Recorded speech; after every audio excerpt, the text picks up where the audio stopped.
5G ኔትወርክን ሰፖርት የሚያደርግ በ128 ጂቢ ከ20 ሺህ ብር በታች የሚሸጥ ስልክ እንዳለ ታውቃላችሁ። ሰላም የዴሊ ኢንፎ ቤተሰቦች እንዴት ናችሁ?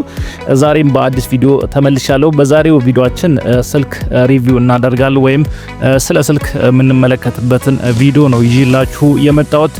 አሁን ላይ እንደሚታወቀው 5G ኔትወርክን ሰፖርት የሚያደርግ እንደዚሁም ስቶሬጁና ራሙ ደግሞ 128 በ6 የሆነ ከ20 ሺህ ብር በታች ይሸጣል ቢባል ማንም የሚያምን የለም።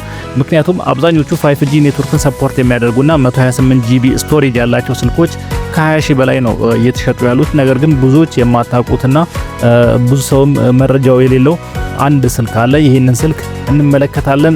128 GB በ4 በ6 ልታገኙ ትችላላችሁ።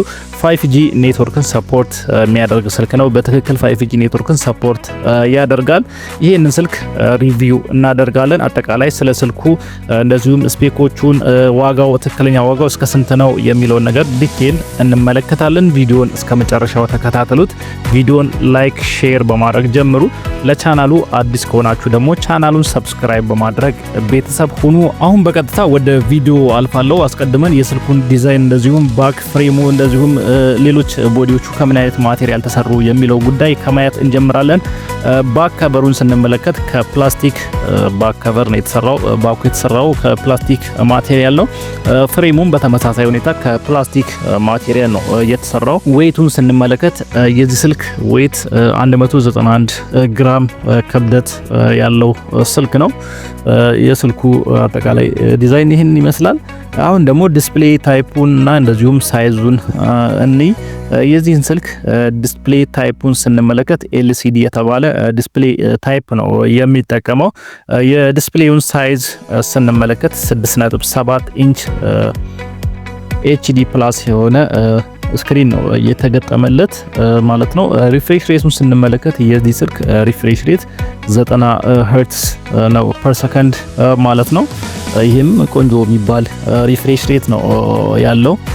አሁን ላይ ያው በርግጥ 120 ሪፍሬሽ ሬት ያላቸው ስልኮች ገበያ ላይ በዝተዋል። ነገር ግን 90ም መጥፎ የሚባል አይደለም።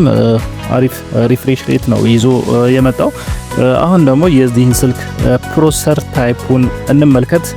የዚህ ስልክ ፕሮሰሰር ታይፕ ስንመለከት ሚዲያቴክ ዳይሜንሲቲ 6300 የተባለ የፕሮሰሰር አይነት ነው የሚጠቀመው። ይህም አብዛኛዎቹ የሳምሰንግ ስልኮች የሚጠቀሙት የፕሮሰሰር አይነት ነው።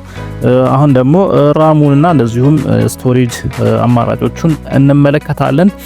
በአጠቃላይ ይሄ ስልክ በ4 እና በ6 ኦፕሽን ልታገኙ ትችላላችሁ ማለት ነው። ራም ካፓሲቲው በ6 እና በ4 ገበያ ላይ ይገኛል። እንደዚሁም ስቶሬጁን ስንመለከት በ64 እና በ128 ጂቢ ገበያ ላይ እንዳለ ነው ያለኝ መረጃ የሚያመለክተው። ነገር ግን በአብዛኛው 5Gን የምታገኙት 128 በ6 ጂቢ ራም አማራጩ ነው 5G ገበያ ላይ የሚገኘው ማለት ነው። ስለዚህ ሌሎቹ እርግጠኛ አይደለሁም ገበያ ላይ ይኑሩ አይኑሩ እዚህ ኢትዮጵያ ውስጥ። ነገር ግን 128 በ6ቱ 5G ሰፖርት የሚያደርገውን ገበያ ላይ ልታገኙት ትችላላችሁ። አሁን ደግሞ ካሜራውን እንመልከት። ካሜራውን ስንመለከት A06 እንደሚታወቀው ዱዋል ካሜራ ነው። ዋናው ወይም ሜን ካሜራ የሚባለው 50 ሜጋ ፒክስል ነው። እንደዚሁም 2 ሜጋ ፒክስል ዴብዝ መቅረጽ የሚችል ካሜራ ተካቶለታል። ፍሮንቱን ስንመለከት 8 ሜጋ ፒክስል ፍሮንት ካሜራ አለው ማለት ነው። ሌላው እንደ አብዛኞቹ የሳምሰንግ ስልኮች የዚህም ስልክ ባትሪ ካፓሲቲው ስንመለከት 5000 mAh ባትሪ ካፓሲቲ ነው ያለው። ስለዚህ አሁን ላይ አብዛኞቹ የሳምሰንግ ስልኮች ይሄኛውን የባትሪ ካፓሲቲ ነው ይዘው የሚመጡት። አንዳንዴ ኤም ቤት ወይም ኤም ሲሪስ የሚባሉ ስልኮች ያው እስከ 6000 mAh ባትሪ ካፓሲቲ እንዳላቸው ይታወቃል።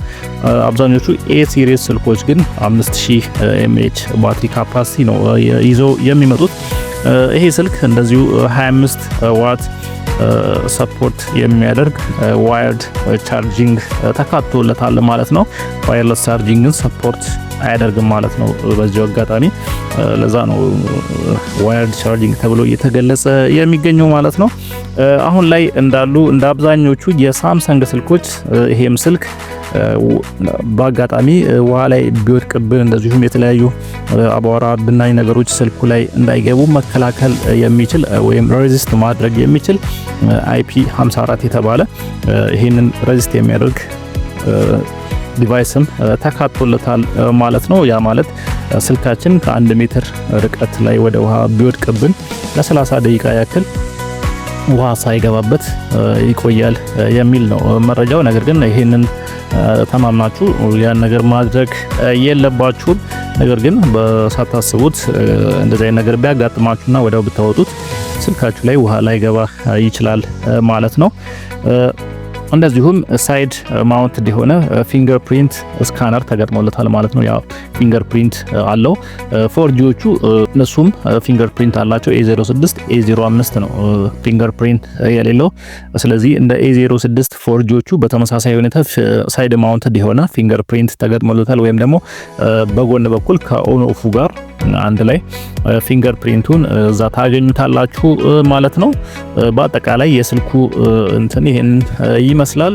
አሁን ደግሞ ትክክለኛ ዋጋው እስከ ስንት ነው የሚለውን ጉዳይ እንመለከታለን።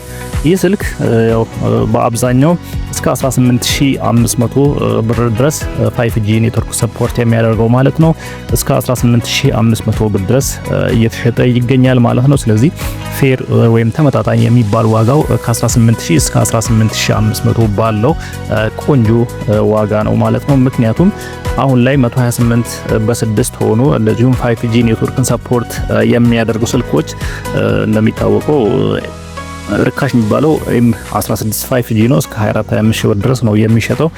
ከዛ ውጭ A ሲሪስ ስልኮች ከዛ በላይ ናቸው። እስከ 28-29-30 ሺህ ብር ድረስ ነው እየተሸጡ ያሉት 5G ኔትወርክን ሰፖርት የሚያደርጉ ማለት ነው። ስለዚህ 5G ኔትወርክ ሰፖርት የሚያደርግ ስልክ ከፈለጋችሁ ምናልባት ያላችሁ ካፒታል አነስ ያለ ከሆነ ይሄንን ስልክ እንደ አማራጭ ብትመለከቱት ቆንጆ ነው ብዬ ሪኮመንድ አደርጋለሁ።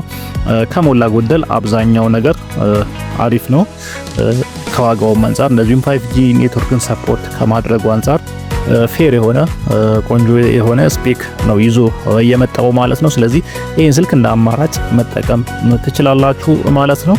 ለዛሬ ይዤላችሁ የመጣሁት ቪዲዮ ይህንን ይመስል ነበር። በቀጣይ ደግሞ በሌሎች ጠቃሚና አስተማሪ መረጃዎች እመለሳለሁ። እስከዛው መልካም ጊዜ ይሁንላችሁ።